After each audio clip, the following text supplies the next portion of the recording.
Elbow pain is very common in my practice. Obviously, I'm a shoulder and elbow and hand surgeon, so common things that I see in the elbow that cause pain are tendinitis, um, tennis elbow, which is tendinitis on the outside of the elbow, golfer's elbow, which is tendinitis on the inside of the elbow over here.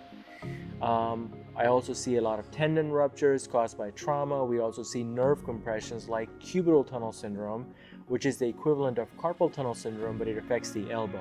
So the funny bone nerve over here gets pinched and patient gets numbness or tingling in their fingers. A lot of times these conditions are treated with bracing and physical therapy first, unless somebody is coming in with a tendon rupture, like a biceps tendon rupture in a bodybuilder. That's something that will require urgent surgery. But generally the other things like nerve compressions or tendinitis, they're treated with conservative treatment, which might involve bracing, it might involve physical therapy, sometimes may even involve cortisone injections for tendinitis. For nerve compression, a lot of times we get nerve studies on these patients, and if they have a severe compression, then we fix it with surgery with a nerve release, which is the cubital tunnel release, similar to a carpal tunnel release, also done through a small little incision right here. It's the same idea. In the carpal tunnel, we talked about carpal tunnel surgery. We used to do it through big incisions. Same thing with the cubital tunnel. We used to do it with big incisions, and now we make little tiny incision here.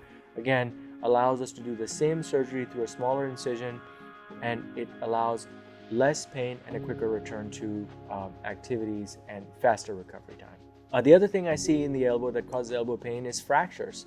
I see a lot of fractures in the elbow caused by trauma. It can be high energy trauma like a car accident, or low energy trauma like a fall.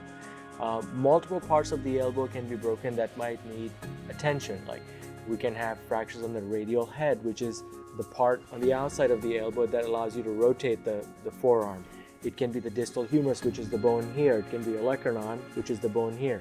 So if you fall on your elbow and you have a lot of swelling, especially if you have a deformity, you definitely need to go see somebody, get an x-ray, and make sure you don't have a deformed elbow from a bad fracture.